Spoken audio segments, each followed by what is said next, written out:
who has a strange affliction of the mind.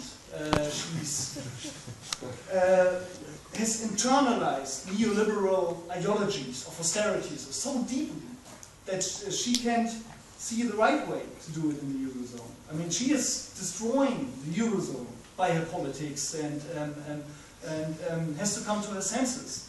And normally, after this diagnosis, normally some sort of Keynesian program follows, no? That when Merkel would take a little bow into more state management, so this would be better. I think this notion that the German ruling class is acting against its own interest, I mean, and that we have to tell our ruling class what is best in our own interest, no? is wrong. I think this is based on the assumption that there's something like an abstracted, general capitalist strategy for the common good of the capitalist class. But we have a situation here, we have competing national capitalisms, no? And I think the German strategy makes perfect sense to the German ruling class, even if it's fraught with high risks, but there's a high price to gain. And to sort out what is the high price to gain, a bit of delving into history. I mean, the strategic project of the German ruling class has been pretty straightforward since the foundation of the Reich in 1871. That is to build a united European economic bloc under German hegemony.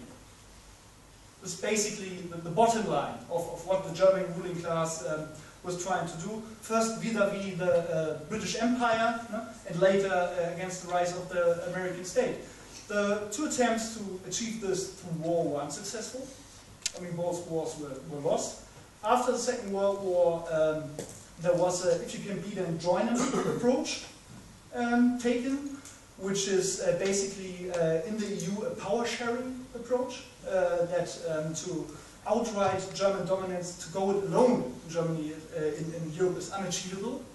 So they banded together with France, the Benelux state, and Italy, and stay of the EU, which is not was not completely German dominated, no? But it was a tool to dominate the weaker economies who got into the EU. The unification in 1990 put Germany in a situation where, on paper, by sheer size and political weight, it should play a more dominant role in the European Union. But it couldn't, because it was riddled with a stagnant economy.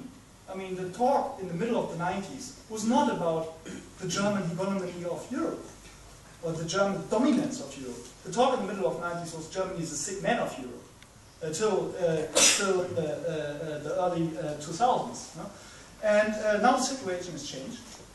I mean, Germany has got the economic weight, and many countries are dependent on German bailouts and German monies. No?